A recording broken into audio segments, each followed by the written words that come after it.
Eh, Minggu depan tanggal 1 dan 2 November 2025 Projo akan menggelar kongres ketiga di Jakarta dengan tema Selalu Setia di Garis Rakyat.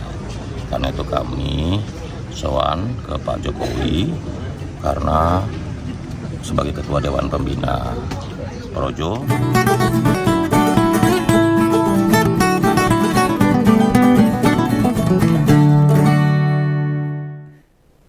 Ketemu lagi dengan Om Begawan. Baru aja Om Begawan donor darah ini untuk yang 111 kali.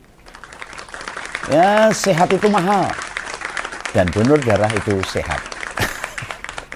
Kali ini Om Begawan mau bahas ini. Relawan Jokowi yang lama nggak kedengaran beritanya. Dan sudah lama loh nggak ngerti. Pak Budiari, Ketua Projo. Nah, begitu ngelihat dia kok jadi pengen ketawa.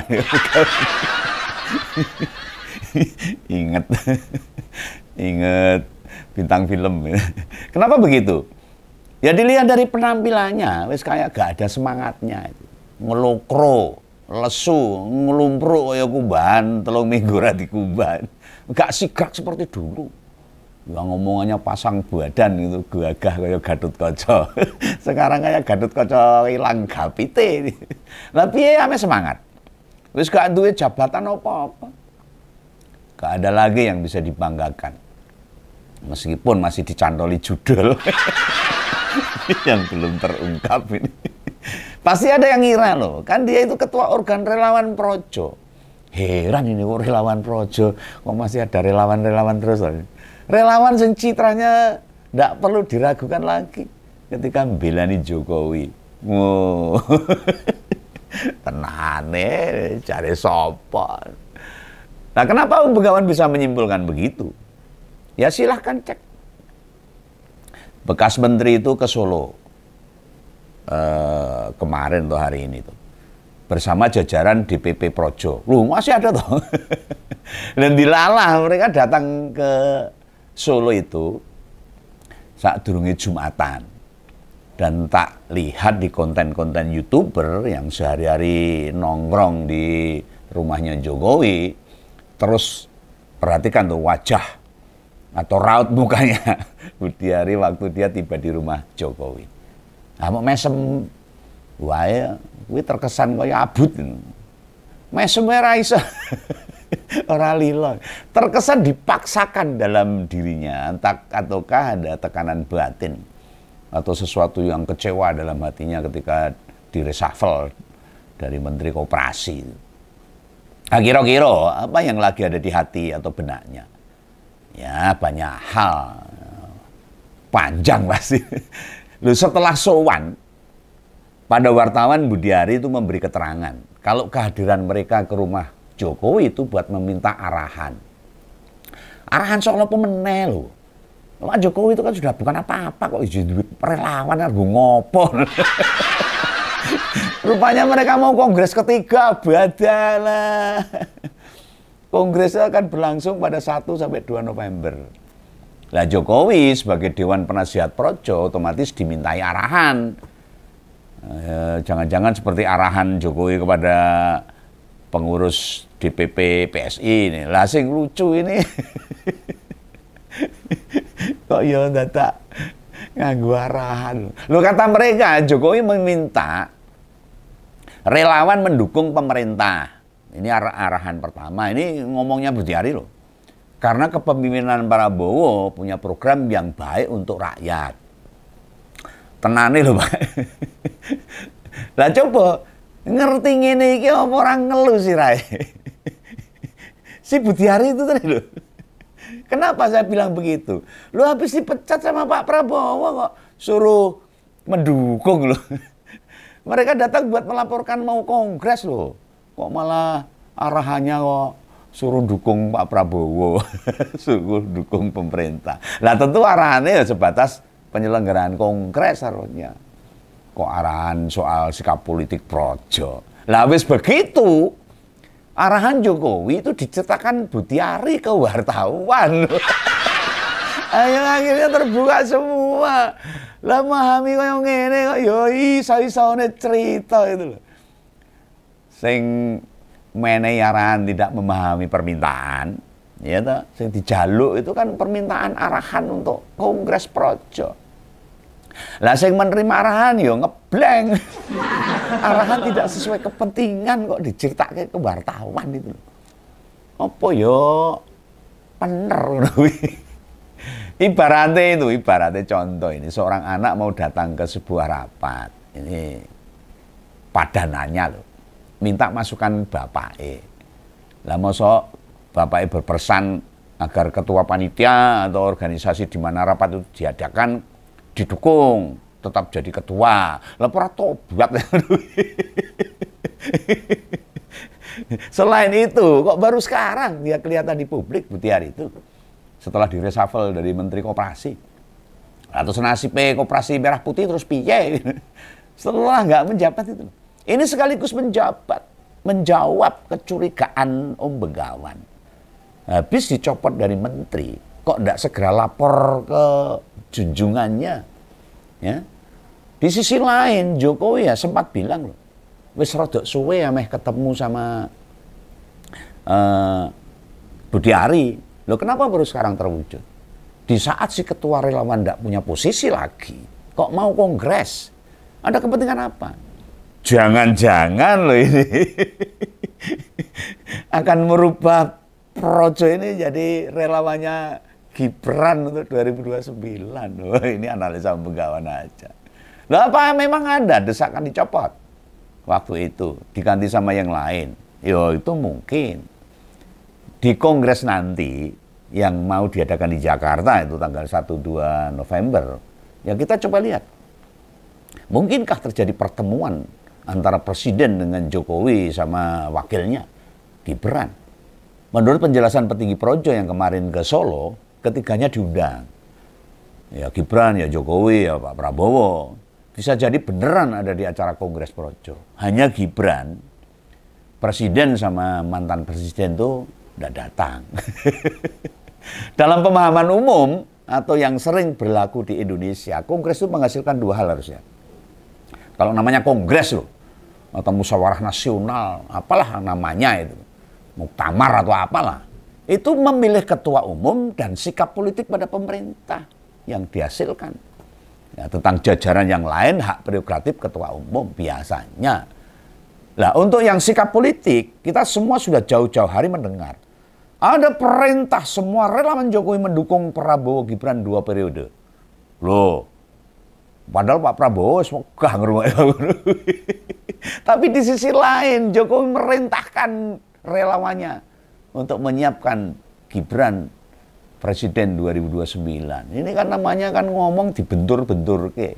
Loh, Anda mau dikalkulasi. Pergerakan relawan selama setahun pemerintahan baru ini hampir tidak banyak bicara isu pemerintah. Dan relawan itu harusnya nek wis rampung, wis sesuai dengan tujuannya, ya wis kembali ke habitatnya. Kuwi nek relawan saya bener.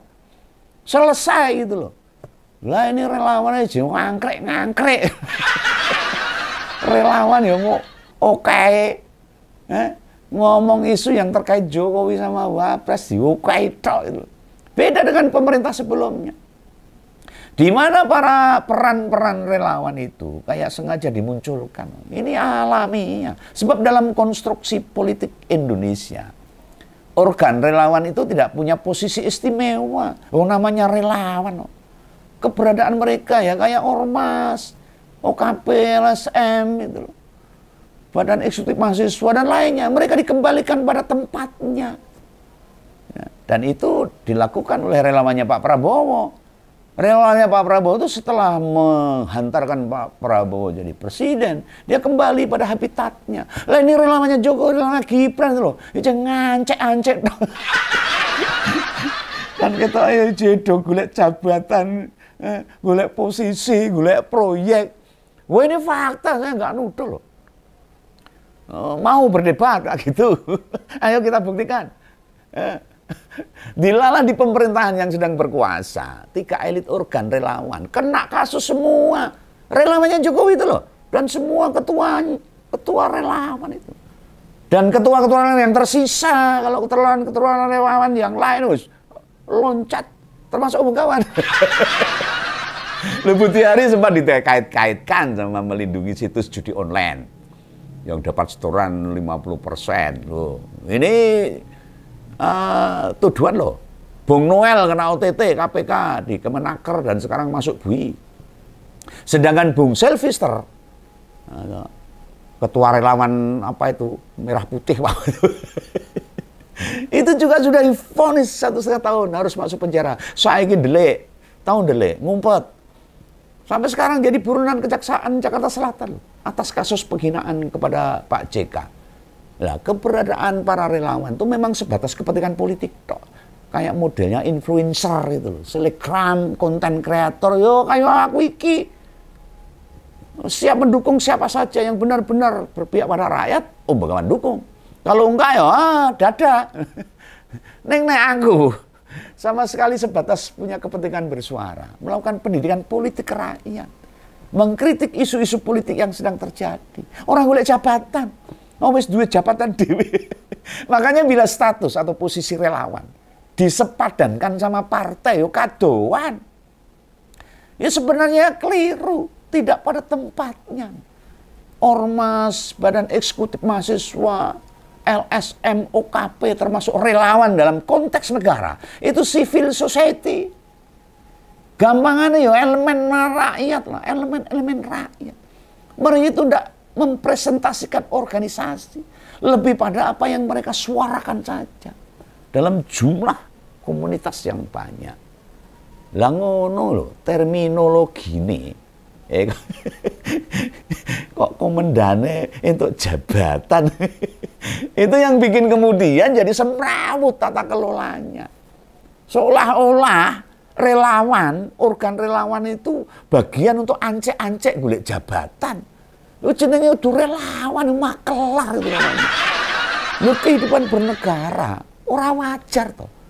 Pak Buti bila harus berada di luar pemerintahan kan tidak masalah. Kenapa kayak gak bersemangat gitu? Setelah di reshuffle dari menteri, hampir sejak tiba di Solo, di kediaman Jokowi, salaman sama beberapa warga, terus masuk ke rumah Jokowi dan keluar lagi. Kita tidak lihat senyumnya. Apa memang orang iso senyum? Lah mbok yo wis kangkang. Nek memang kehilangan jabatan, tidak punya akses lagi, ya emang kenapa? Emang kenapa? Jabatan itu sampiran loh Pak, titipan, sesuatu yang terbatas waktunya. Orang iso abadi dalam hidup manusia. Berbuat baik sama belajar, itu yang nggak boleh berhenti. Peduli nggak boleh berhenti. Loh memang fitrah manusia begitu, bukan nyari jabatan. Dibenahi dulu tuh niatnya. Gak usah ngoyo atau seolah-olah semua bisa digapai. Lagian orang yang Pak Budi dukung, wis duduk penguasa lagi loh. Wis mantan loh. Lo tak kira ada sisi-sisi yang bikin ketua relawan Projo itu jadi jenggerung. Tahu jenggerung gitu. Wajahnya orang enak loh, merengut tuh. Elit banget itu. Atau gak enak disawang. Lah penyebabnya yang bisa, yang pertama, dia kan wis tidak jadi pejabat mungkin. Jadi orang iso kemaki lah. Orang aku pejabat, aku menteri, orang gitu. Nah, gak punya kekuatan apapun. Gak ada yang bisa dibanggakan.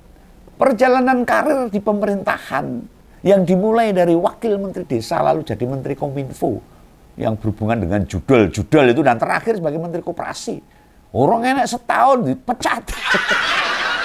Dan tidak meninggalkan kesan apapun Butiari itu. Gak ada signifikan. Buat rakyat. Apalagi buat negara itu renek. Malah rasanya saya ngenes ini. Wis pontang panting nyepakne launching operasi Desa Merah Putih, tendang juga sama Pak Prabowo dari pemerintahan. Loh yang bikin lemes kedua tadi yang pertama. Tentu saja bar ditendang nggak dapat tempat baru. Nggak diganti jabatan lain. Padahal nek digolek-golek nih mestinya tetap ada loh. Kayak jadi staf ahli menteri siapa gitu misalnya. Jadi duta besar kan iso. Atau kayak Bung Hasan Nasbi itu dicopot dari PCO untuk kursi komisaris kan bisa. Apa sih yang bisa dilakukan di Indonesia ini? Napi aja jadi komisaris bisa. Apalagi ini mantan menteri loh. Tidakkah tanpa jabatan baru makin bisa bikin kita punya kesimpulan yang terlalu dekat sama ex-presiden atau Jokowi dibuang saja. Nah, Tur Projo sendiri itu kontribusinya buat pemerintah apa toh? Di luar mereka banyak bicara tentang Jokowi. Dudu soal mendukung pemerintah. Kontribusinya Projo sama pemerintah apa? Renek.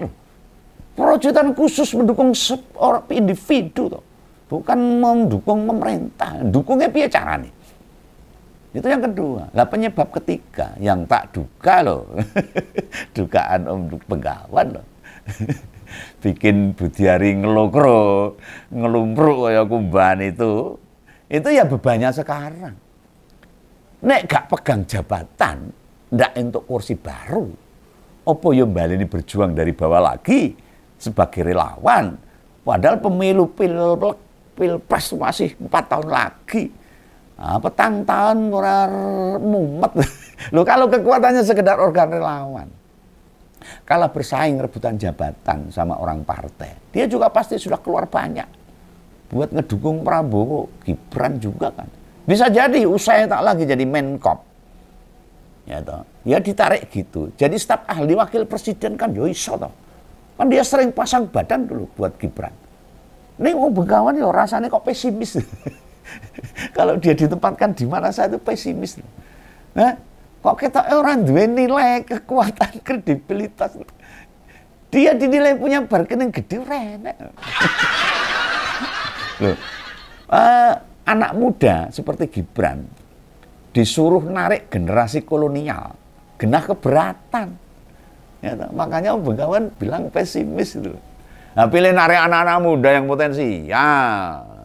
Kalau itu mau yang lebih connect terhadap perkembangan teknologi yang kekinian sama kebutuhan Wapres itu sendiri. Ya. Terus alasan lain. Tadi yang ketiga ya. Alasan lain. Wes keberapa ya? Nah, keempat ini, keempat. Nah, berikutnya, pokoknya itu ada sangkut pautnya dengan PSI. Yang keempat ini. Pernyataan Jokowi mau bekerja keras dan berjuang buat PSI. Lah otomatis ini ada gandeng cenenge itu antara PSI dengan organ-organ relawan punyanya Jokowi. Lah organ-organ relawan tak lagi diandalkan. Nek gak diandalkan, ya dukungan materi genah berkurang. Artinya gerojokannya dikurangi, bahkan dideke. Lah apa di dalam waktu ngobrol itu sempat diminta si Budiari untuk masuk PSI aja. Loh bisa loh terjadi gitu loh. Padahal kemarin sudah ditawari ke Gerindra itu. Dan Budiari mengatakan ya menurut Pak Prabowo aja kan. Ini mungkin bingung ya bisa. Kan dalam 2 kongres Projo, Budiari terpilih terus jadi ketua relawan. Lho sebabnya nek wong liyane. Wegah itu. Apa ya tetap bertahan di posisi itu? Sebagai ketua relawan Projo. Terus tidak menguntungkan, makin berkurangnya dukungan materi. Ini tak simpulkan dari makin minimnya loh pergerakan atau manuver dari relawan Projo itu sendiri. Pergerakan atau manuver dari belasan relawan Jokowi yang sekarang bisa dihitung dengan jari aja. Sisa-sisa dari relawannya Jokowi yang sebagian besar bermasalah juga tuh. Hanya ada Projo, Solmed, Baracepe, lalu Jokowi Mania. Wah, ketua Solmed sama Jokowi Mania lagi tersandung kasus entek. Nah otomatis ya mereka langsung kelipuk ya, tidak ada pergerakan plus. Mau pergerakan orang nganggo biaya ya. Nah yang lain relawannya Jokowi yang lain macam Samawi, Pasbata alias pasukan bawah tanah, lalu apa itu cinta apa itu itu pasukan bawah tanah itu relawan garis keras loh itu. Isinya mau ngejak gelotok itu loh. Lah arus bawah Jokowi dan wis mbuh apa wae kuwi ilang kabeh saiki. Mendelep. Sekaligus bisa kita pertanyakan, ada apa? Nek mau sekedar wis gak cocok sama orang yang mereka dukung, harusnya resmi membubarkan diri dong. Lah terus saat didukung apa nih? Atau misalnya ganti dukungan ke pemerintah sekarang. Lu secara gagah ganti nama. Relawan kan bebas, mau dukung siapa aja. Ya, bebas. Kayak organ relawan Bung Noel itu. Dari Jokowi mania jadi Prabowo mania. Belum sampai apa-apa, cekel KPK. Nangis loh. Nah, karena tidak pernah terdengar, di tengah-tengah masyarakat juga tidak ada aktivitasnya. Kemungkinan satu-satunya, ya wis gak ada yang buat obat. Suntik aneh wis ra enek. Lah nek BBM ndak ada, mesin jangankan jalan, di starter ra iso. Iya toh? Ya kita tunggu saja lah. Awal November, 1 sampai 2 November akan berubah atau bermanuver seperti apa relawan Projo itu. Berubah nama relawan dari Jokowi ke siapa, atau malah jadi partai untuk mendukung Gibran 2029, atau malah gabung PSI. Iya, kita tunggu aja. Oke ya, salam pengaman, salam ngompol, sampai jumpa. Dadah.